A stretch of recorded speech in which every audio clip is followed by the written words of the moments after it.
Hello and welcome everyone, welcome to tech learning. তোমরা সকলে আশা করছি ভালো আছো। আজ আমি তোমাদের সঙ্গে কিছু গুরুত্বপূর্ণ জিকের প্রশ্ন উত্তর আলোচনা করতে চলে এসেছি। শুধুমাত্র 10টা প্রশ্ন উত্তর নয়, আমি চেষ্টা করব যাতে প্রত্যেকটা কোশ্চেন থেকে তোমরা হিউজ নলেজ গ্যাদার করতে পারো, সেটার চেষ্টায় আমার থাকবে। তো যারা আমাদের ক্লাসটি প্রথম ভিজিট করছো তাদেরকে বলবো, যদি ক্লাসটি ভালো লেগে থাকে তাহলে অবশ্যই একটা করে লাইক করে দিও, এবং যারা আমাদের চ্যানেলটিকে নতুন ভিজিট করছো তারা অবশ্যই কিন্তু সাবস্ক্রাইব করে দিও।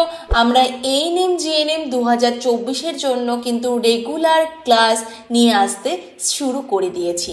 আর কথা বেশি না বাড়িয়ে আজকের ক্লাসটি শুরু করা যাক।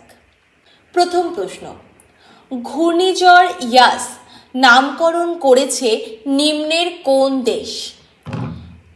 অপশন এ মালদ্বীপ, option B Oman, option C Bharat, option D Iran. প্রত্যেকে অবশ্যই চেষ্টা করবে নিজেরা উত্তর করার। এখানে সঠিক উত্তরটি হয়ে যাবে অপশন বি ওমান।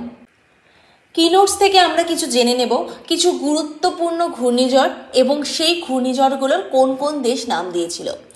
ঘূর্ণিঝড় তেজের নাম দিয়েছে ভারত, ঘূর্ণিঝড় হুমায়ুনের নাম দিয়েছে ইরান, এবং ঘূর্ণিঝড় মিথিলির নাম দিয়েছে মালদ্বীপ।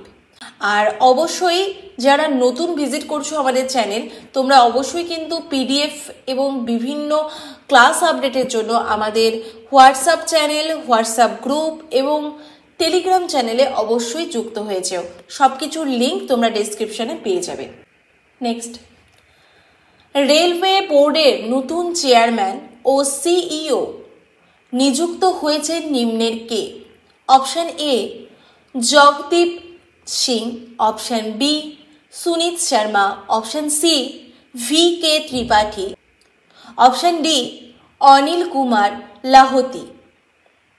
প্রত্যেকে অবশ্যই নিজেরা অ্যান্সারটি করার চেষ্টা করবে। এখানে সঠিক উত্তরটি হলো অপশন ডি অনিল কুমার লাহোতি। অনিল কুমার লাহোতির আগে যিনি রেলওয়ে বোর্ডের চেয়ারম্যান এবং সিইও ছিলেন তিনি হলেন VK ত্রিপাঠী। অপশন সি, ওকে, এটাও মনে রেখো। নেক্সট প্রশ্নে চলে আসছি, ভারতের কোন রাজ্যের সঙ্গে চীনের সীমান্ত রেখা স্পর্শ করে না? প্রশ্নটা রয়েছে চীনের সীমান্ত রেখা স্পর্শ করে না। Option A Bihar, option B Arunachal Pradesh, option C Himachal Pradesh, option D Sikkim. সঠিক উত্তরটি হয়ে যাবে অপশন এ বিহার। পরবর্তী প্রশ্নে চলে আসছি, কোন গ্রহকে রাতের বেলায় লালচে দেখতে লাগে? অবশ্যই প্রত্যেকে নিজেরা অ্যান্সার করার চেষ্টা করবে। অপশন এ তে রয়েছে মঙ্গল, অপশন বি তে রয়েছে বুধ, অপশন সি বৃহস্পতি এবং অপশন ডি শনি। প্রত্যেকে উত্তরটি করার চেষ্টা করো। এখানে সঠিক উত্তরটি হয়ে যাবে option A Mangal. Option A মঙ্গলকে বলা হয় লাল গ্রহ। আমরা কিন্তু মঙ্গলের আরেক নাম লাল গ্রহ হিসাবেও জেনেছি, এবং মঙ্গলকে লাল গ্রহ কেন বলা হয় সেটা একটু আমরা কি নোটসে দেখে নেব। যে এই গ্রহের পৃষ্ঠতলে ফেরিক অক্সাইডের আধিক্য রয়েছে, তো সেই কারণে এই গ্রহটিকে লাল লাল রঙের দেখতে লাগে। এবং আমাদের পৃথিবীরও একটা নাম রয়েছে, পৃথিবীকে বলা হয় কিন্তু নীল গ্রহ। নেক্সট প্রশ্নে চলে আসছি, নিচের কোন দেশ প্রথম সাউথ এশিয়ান গেমস আয়োজন করেছিল? Option A Nepal, option B Bharat, option C Bangladesh, option D Sri Lanka. প্রত্যেকে অ্যান্সারটি করার চেষ্টা করবে। সঠিক উত্তর হয়ে যাবে ওখানে অপশন এ নেপাল। নেপাল সর্বপ্রথম সাউথ এশিয়ান গেমস আয়োজন করেছিল, এবং সালটাও মনে রাখবে অবশ্যই 1948-এ, এবং কাঠমান্ডুতে, মানে নেপালের যে ক্যাপিটাল কাঠমান্ডুতে এটা হয়েছিল। ঠিক আছে, 1948 কাঠমান্ডু। কি নোটস আমরা একটু দেখে নেব যে এটাই যেটা আমি বললাম তোমাদেরকে, যে প্রথম সাউথ এশিয়ান গেমস আয়োজন করেছিল নেপাল 1948 সালে কাঠমান্ডুতে, এবং প্রথম এশিয়ান গেমস মনে রাখবে ওটা কিন্তু সাউথ এশিয়ান গেমস, নেপালে সবার ফার্স্টে হয়েছিল এবং প্রথম এশিয়ান গেমস হয়েছিল 1951-এ নতুন দিল্লিতে। সালগুলো অবশ্যই মাথায় রাখবে। এবং এশিয়ান গেমসের আরও একটা নাম রয়েছে, সেটা হলো এশিয়াড। নেক্সট, কার রাজত্বকালে কৈবর্ত বিদ্রোহ হয়েছিল? কৈবর্ত বিদ্রোহের কিন্তু আরও একটা নাম রয়েছে, সেটা হলো বরেন্দ্র বিদ্রোহ। এটাও মনে রাখবে, অনেক সময় কৈবর্ত বিদ্রোহ দিয়েও আসে, অনেক সময় বরেন্দ্র বিদ্রোহ দিয়েও আসে। অপশন এ দ্বিতীয় Mahipal, option B Shashanka Mahipal, option C Dharmapal, option D Lakshman Sen. প্রত্যেকে অ্যান্সারটি করার চেষ্টা করো। এখানে সঠিক উত্তর হয়ে যাবে দ্বিতীয় মহিপাল। দ্বিতীয় মহিপালের রাজত্বকালে কিন্তু কৈবর্ত বিদ্রোহ হয়েছিল। তোমরা যদি চাও তাহলে কিন্তু আমি হিস্ট্রিরও একটা ক্লাস নিয়ে আসতে পারি, মানে সিরিজ স্টার্ট করতে পারি। তোমরা অবশ্যই কমেন্টে জানাবে প্রত্যেকে তোমরা কি সিরিজ ওয়াইজ চাও কি না, মানে হিস্ট্রির ক্লাস, জিওগ্রাফির ক্লাস আলাদা আলাদা করে, না মিক্সড ক্লাস এভাবেই তোমরা চাইছো। তোমরা অবশ্যই কিন্তু সেগুলো কমেন্টে জানাবে। একটু দেখে নেব কি নোটসে। কৈবর্ত বিদ্রোহ বা বরেন্দ্র বিদ্রোহ হলো কৈবর্ত সামন্ত রাজা দিব্যের নেতৃত্বে শুরু হওয়া তাদের তৎকালীন পাল রাজা দ্বিতীয় মহিপালের পাল সাম্রাজ্যের বিরুদ্ধে সংঘটিত একটা বিপ্লব। চলে আসছি নেক্সট প্রশ্নে। স্বাধীন ভারতের প্রথম প্রধান বিচারপতি কে ছিলেন? স্বাধীন ভারতের প্রথম প্রধান বিচারপতি কে ছিলেন? Option Harilal J Kania, option B B K Mukherjee, option C S R Das, option D M Patanjali Sastri. এখানে সঠিক উত্তর হয়ে যাবে Harilal J Kania. Option A is the correct answer. এবং এখান থেকে কিছু কি নোটস দেখে নেব যে 1950 সাল থেকে 1951 সাল পর্যন্ত এই জে কানাইয়া অর্থাৎ হরিলাল জে কানাইয়া ভারতের প্রথম প্রধান বিচারপতি হিসাবে দায়িত্ব পালন করেন। তোমাদের আরও একটা জিনিস মনে রাখবে, আমি এখানে কি নোটসে দিতে ভুলে গেছি, তো আমি বলে দিচ্ছি মুখে, অবশ্যই তোমরা নোট ডাউন করে নিও যে বর্তমান প্রধান বিচারপতি হলেন কিন্তু ধনঞ্জয় যশবন্ত চন্দ্রচূড়।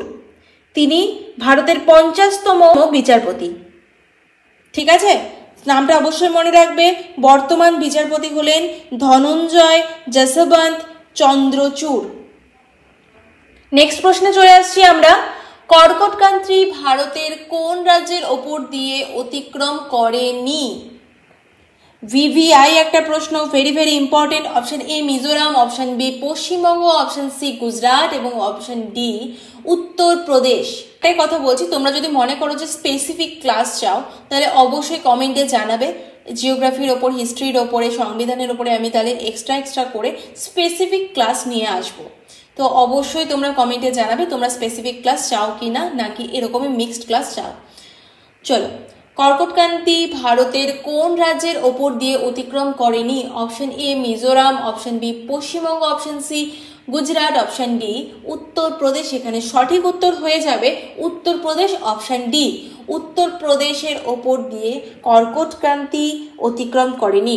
মনে রাখবে এই কর্কটক্রান্তি রেখা 17টি দেশের মধ্য দিয়ে গিয়েছে, তার মধ্যে ভারত একটা, এবং ভারতের 8টি রাজ্যের মধ্য দিয়ে কিন্তু এই কর্কটক্রান্তি রেখা গিয়েছে।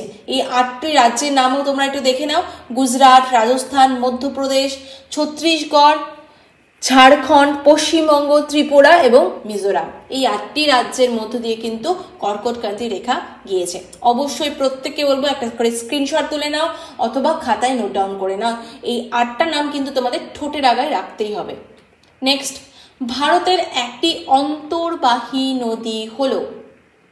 Option A Tapti, option B Luni, option C Narmada, option D Mahanadi. সঠিক উত্তর হয়ে যাবে Luni. Luni is the correct answer. Next প্রশ্নে চলে আসছি। অজন্তা ও ইলোরার গুহা ভারতের কোন রাজ্যে অবস্থিত? Option A Maharashtra, option B Goa, option C Madhya Pradesh এবং অপশন ডি বিহার। প্রত্যেকে অবশ্যই অ্যান্সার করার নিজেরা চেষ্টা করবে। এখানে সঠিক উত্তর হয়ে যাবে অপশন এ মহারাষ্ট্র। মহারাষ্ট্রে অজন্তা ইলোরার গুহা অবস্থিত। এবং এই অজন্তা ইলোরার যে গুহা সেটা কিন্তু ওয়ার্ল্ড হেরিটেজ ট্যাগ পেয়েছে 1983-তে।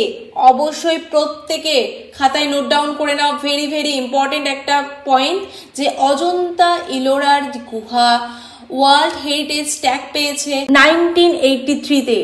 এবং ভারতে আমাদের কিন্তু 40টা ওয়ার্ল্ড হেরিটেজ সাইট রয়েছে এবং বর্তমানে মহারাষ্ট্রে রয়েছে 5টা ওয়ার্ল্ড হেরিটেজ সাইট। তো এগুলো নিয়ে আমরা অবশ্যই ডিটেলসে আলোচনা করব পরবর্তী ক্লাসগুলোতে, এবং পরবর্তী ক্লাসগুলো দেখার জন্য অবশ্যই আমাদের চ্যানেলটিকে সাবস্ক্রাইব করে রাখো, এবং ক্লাসটি যদি তোমাদের ভালো লেগে থাকে অবশ্যই একটা করে লাইক করে দিও। আজকের মতো ক্লাস এখানেই শেষ করছি।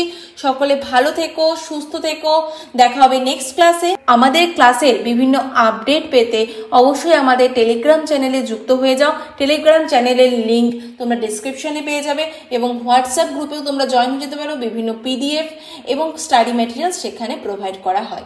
Thank you so much.